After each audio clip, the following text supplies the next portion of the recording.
ప్రజల కోసం నిలబడిన వాళ్ళ కోసం ఎలా ప్రజలు కూడా నిలబడతారనేది ఒక పక్క కనపడుతుంటే, మరో పక్క దారుణమైన విషయం ఏమంటే ఇప్పటికే ప్రచారం దగ్గర నుంచే నిస్పృహలో కొట్టుకుపోతున్న తెలుగుదేశం పార్టీ పోలింగ్ రోజు వచ్చేసరికి దాని డెస్పరేషన్, ఆ నిస్పృహ, ఆ నైరాశ్యం ఎంత పరాకాష్ఠకు పోయినాయో, ఏ రకంగా తట్టుకోలేక రెచ్చిపోయాయో టీడీపీ కార్యకర్తలను పడే గూండాలు కానీ, లేదా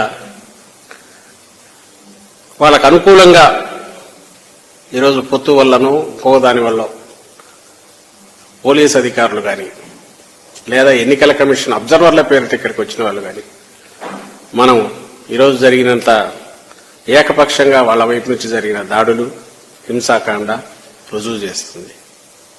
ఆ డెస్పరేషన్ కనిపిస్తుంది అందులో. దాంతో నుంచి వచ్చి ఎట్లాగైనా సరే ఏదో ఒక రకంగా పోలింగ్ని అడ్డుకోవాలనే దుస్సాహసం కూడా వాళ్ళ వైపు నుంచి కనపడుతోంది. దురదృష్టకరం ఏమంటే ఇక్కడికి వచ్చిన అబ్జర్వర్ల పేరిట ముఖ్యంగా మాచర్ల, పల్నాడు జిల్లా మీద అయితే ఆల్మోస్ట్ ఒక ఇనుప తెర చుట్టూ ఇది చేసినట్టే, బందికానాల్లో చేసినట్టే చేశారు. నిన్న మొన్నటి నుంచి మొదలైంది, ఈరోజు పరాకాష్ఠకు చేరింది. ఎన్ని చోట్ల దాడులకు తెగబడ్డారో పద్ధతి నుంచి చూస్తూనే ఉన్నారు రాష్ట్రమంతా. సజ్జల రామకృష్ణారెడ్డికి కళ్ళు బయలు గమ్ముతూ ఉన్నాయి. ఓటమి స్పష్టంగా సజ్జల ముఖంలో కనపడుతూ ఉంది.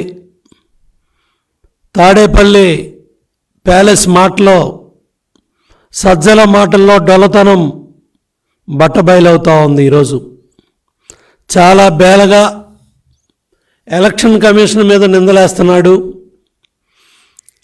అధికారులు బదిలీల మీద బురజల్లుతూ ఉన్నాడు.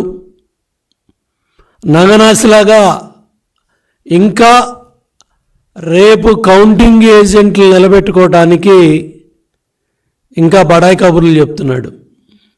సజ్జల, జగన్ రెడ్డి, విజయసాయిరెడ్డి, వైవి సుబ్బారెడ్డి, పెద్దిరెడ్డి, మీ కేల్ కథం, మీ దుకాణం బంద్. ఈ బేల మాటలు మానేయండి, ఈ పిచ్చి మాటలు మానేయండి. ఇంకా ప్రజలను నమ్మించాలని ఇవాళ సజ్జల మాటలు వింటూ ఉంటే దెయ్యాలు వేదాలు వల్లించినట్టు ఇంకా అబద్ధాలు మాట్లాడుతూ ఉన్నాడు, అసత్యాలు మాట్లాడుతూ ఉన్నాడు. మీ దుర్మార్గాలు పొద్దున చిత్తూరు జిల్లా బోరగమంద గ్రామంలో మంత్రి పెద్దిరెడ్డి నియోజకవర్గంలో పోలింగ్ ఏజెంట్లు ఎత్తుకెళ్ళిపోయారు. మీరు చేసిన పాపాలకి, మీరు చేసిన దుర్మార్గాలకి మీ మాట విన్నందుకు అక్కడ ఎస్ఐ సస్పెండ్ అవుతున్నాడు. అదేవిధంగా మాచర్ల నియోజకవర్గంలో ఎన్ని అరాచకాలు ఈరోజు మీరు చేసింది, ఎన్ని దుర్మార్గాలు, ఎన్ని దాళ్ళు. చివరికి మీ ఎమ్మెల్యేని, మీ అభ్యర్థిని